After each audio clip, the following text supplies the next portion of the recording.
Posebno zadovoljstvo danas na Svetski dan dobrovoljnih davalaca krvi da imamo prilike da ugostimo ljude koji su nekolicinu puta do sada pokazali svoju humanost i dokaz da kroz jedan pravi pristup pomažu svojim sugrađanima i drugim ljudima kojima je ta pomoć potrebna.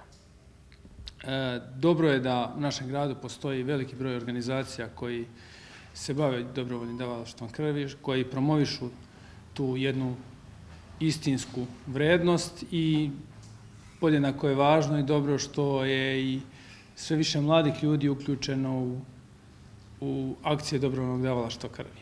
Što se tiče dobrovoljnog davalaštva krvi, on ne može i ne sme biti pomenut samo danas.